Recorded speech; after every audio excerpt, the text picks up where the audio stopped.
Yo, what is going on YouTube? It is your boy GZTV. We are back with another video, and in this video we are going to be talking about the 2007 American romantic comedy film written, produced, and directed by Judd Apatow, the man does it all, and starring Seth Rogen, Katherine Heigl, Paul Rudd, Leslie Mann, Jay Baruchel, Jonah Hill, Jason Segel, and Martin Starr. I mean, this thing is fucking jam-packed with the cast. Great director. We have Knocked Up. This is known by many to be a fucking classic comedy film. I think it's really good. I mean, just another one of those movies to kind of add to the repertoire for Judd Apatow and for that era of comedy. I feel like it has been a minute since we have seen a movie with Seth Rogen in it. It might have been since Step Brothers, honestly. And this was next on my comedy list, so here we are. Obviously, just insane cast again, insane director. It's amazing. You know, this was stacking up to be an amazing movie. Couldn't miss out on reviewing a film like this. It's just so A-list. It's great. Another sort of romantic comedy where there's a huge dilemma that's a very real life situation, and that's something that Judd Apatow is good at. That's kind of his niche within the comedy world. I'm sure I've seen this film at some point in my life, but I didn't remember too much going into it, so I'm kind of I was in for a treat, you know, going into this film. So we're gonna talk about it. We're gonna get through the premise. We're gonna get through the good, the bad, the okay, and give it a rating. So getting into the premise, this movie follows rising journalist Allison Scott, who is played by Katherine Heigl, who hits a serious bump in the road after a one-night stand with irresponsible slacker Ben Stone, who is Seth Rogen's character. You see those two pictured all over there in the picture. You know, it results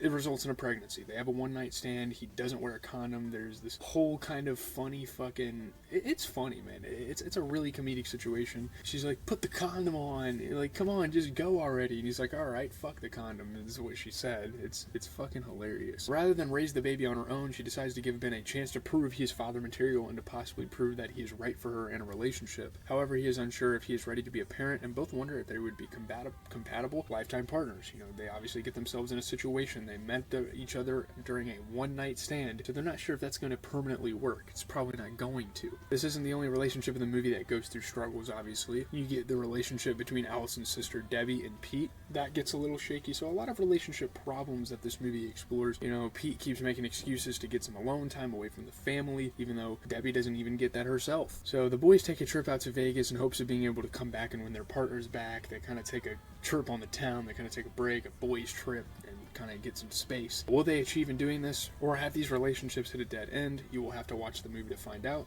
That's kind of what it's aiming for. Getting into the good, like the major thing about this movie, it's insanely hilarious. It is extremely funny, borderline stomach hurts funny. There are some fucking funny ass moments here. The whole gag of making fun of the guy's facial hair with the famous actors and referencing, you know, different ethnicities and stuff. Pete and Ben just being completely ignorant to their relationships. Even the kids said some funny shit like how a baby's born. It's fucking awesome. Where do babies come from? Where do you think they come from? Well, I think a stork, he drops it down, and then a hole goes in your body, and there's blood everywhere coming out of your head, and then you push your belly button, and then your butt falls off, and then you hold your butt, and you have to dig, and you'll find a little baby. That's exactly right. It all molds together well and makes for a super hilarious movie. All of the side characters that the main cast deals with, like the club bouncer, the doctor, all these different characters, they also add a little something to the humor. It's great. About 90% of this film is fucking funny. There's not a lot of times where I'm not laughing at it. So many great jokes, so many references, so much satire. It's awesome, dude. Like, and obviously, you know, this movie deals with some real world issues, you know, with courtship and unexpected pregnancies and not knowing if the girl you find is the one, you know, and I find that concept eerily relatable. I'm not going to get too much into that, but I just got out of one of those. It wasn't the one for me, and obviously that's something that's extremely relatable to me, and it's kind of eerie over the last few months involving a relationship. It spoke to me, man. It made me feel a connection with this film. If I watched this movie legit at any other time in my life, this isn't something that I would really connect to, so maybe it is a bit convenient to have this as a positive. But overall, from a relatability standpoint, in terms of relationships, this movie has many elements in that regard. You know, especially unexpected pregnancies. That happens to a lot of fucking people. I hope that never happens to me. I don't think it will, but... My desk is made out of wood, by the way. So there you go. Also, we know Seth Rogen and Paul Rudd to be great, and just with everything out there, this movie's amazing. Everything on paper. I knew this was going to be a good movie when I clicked play. Again, I'm sure I've probably watched this at some point in my life. You know, it's probably come on TV or something. My parents might have watched it.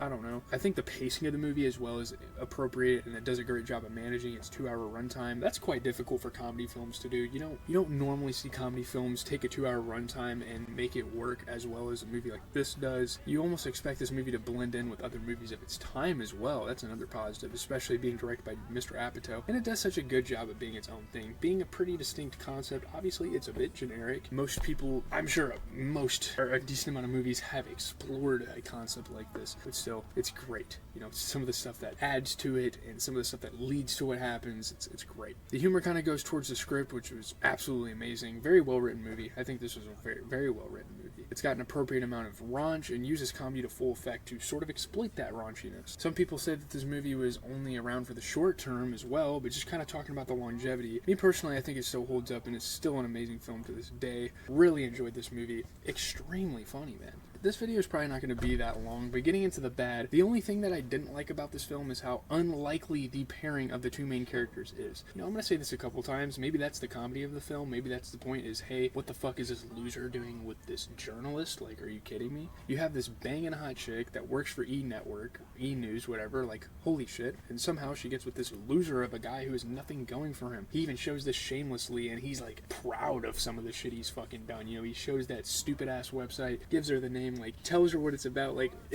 it's crazy. It's kind of stupid, but, like, that is what makes it funny. I understand that. But it doesn't make sense. You know, logically, it's not a huge deal. She just, like, rides it out with him. I didn't really understand that. Like, after everything, after all the cards that have been put on the table, how are you riding out with this guy? I don't understand. I don't want to be a judgmental asshole, but come on. When does something like this ever work? A relationship like this will never work, ever. And surely it is justifiable with the unexpected pregnancy. You know, Ben almost has no choice but to ride it out, but still, just a bit unrealistic for me at times. There's some plot convenience, maybe, to make this movie work and to make it funny. It makes it funny, that's the point, to a certain degree. You want to, but, like, you get to a point where you're watching a movie and you're like, I want some surrealism a little bit. Maybe that's just me. I'm not sure. Honestly, there were a lot of contradictions with Allison as a character in general. I get that it made things interesting in the film, but again, it makes no sense. You know, she'd say one thing, do the other. She was kind of hypocritical. Again, there's comedy in that. Those are the bad. Getting into the okay, I think overall as a character, Debbie, I was very mixed on. I wasn't a huge fan of her character. I didn't necessarily hate her character, and certainly there were things about her character that were funny and great, and she was a part of many funny and great scenes in the movie, but she was definitely a little obnoxious, and it was almost like a Carly vibe from Talladega Nights, you know, the trophy wife. And she's not a trophy wife, obviously. She kind of is. I mean, her husband was like a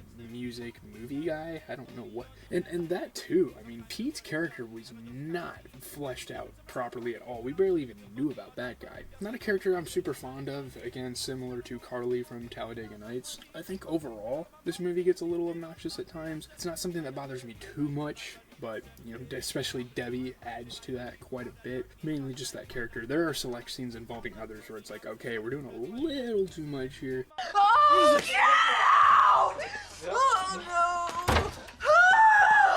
I don't do good with loud fucking movies. I know, like, gunshots and action, that's fun. It gets to a point where it's like, okay, maybe tone it down a little bit. I want a little more of a chill experience. Of course, there are controversies with sexism, and even some of the cast members have spoken out about it. I can maybe post some articles. And there's a little bit of racism in here, but that's literally every movie of that time, especially if it was directed by Judd Apatow. You know, he was very much into the offensive humor. That was kind of his thing. So, let's get into the review. So, just getting into overall reviews, I think we can pull up that tier list. I think this movie is fucking hilarious. It's one of the funnier movies we have seen on this channel in a long time. We've talked about other comedies on the channel, and they haven't made me laugh quite as much as this one. I would say the funniest movie we've seen on the channel is in between Step Brothers and I don't even know. Probably Tropic Thunder. Tropic Thunder was really fucking funny. It's just a great display of pure comedy and comedy of that time. It does a good job at, like, being in its era. The movie feels like every character is just doing some killer stand-up. Like, obviously there's some obnoxious humor and there's some clip farming in there, but there are definitely good one-liners and good